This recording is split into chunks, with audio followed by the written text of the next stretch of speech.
اللہ تبارک و تعالی نے حضرت آدم علیہ السلام کو جناب آدم علیہ السلام کی تمام اولاد کا نظارہ کرایا۔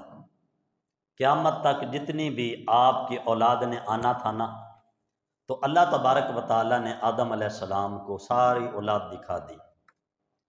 جناب آدم علیہ السلام نے دیکھا کہ کوئی مالدار ہے، کوئی فقیر ہے، کسی کو حسن و جمال ملا ہے، کسی کو نہیں ملا، کوئی تندرست ہے، کوئی بیمار ہے، کوئی صحیح سالم الاعضاء ہے، کسی کے کچھ اعضاء نہیں۔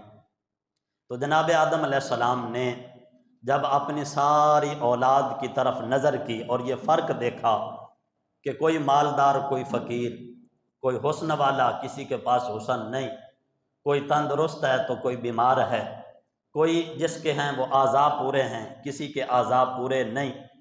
تو جناب آدم علیہ السلام نے جب یہ نظارہ کیا تو اللہ کی بارگاہ میں عرض کی کہ میرے مالک، ان سب کو ایک جیسا کیوں نہیں بنایا؟ تو بنا سکتا ہے، سب امیر ہوں، مالدار ہوں، حسن و جمال ہو، تندرست ہوں، اعضاء سب کے سلامت ہوں، میرے مالک ان سب کو ایک جیسا کیوں نہیں بنایا؟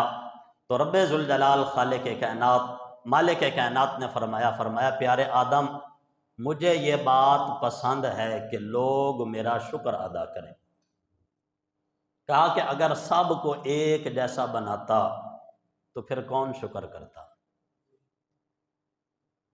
کسی کے پاس دولت ہے، کسی کے پاس صحت ہے، کسی کے پاس جسم ہے، کسی کے پاس حسن ہے، تو ہر بندہ جو بھی اللہ نے نعمت عطا کی ہے اس نعمت کو دیکھ کر، حاصل کر کے اللہ کا شکر ادا کر رہا ہے۔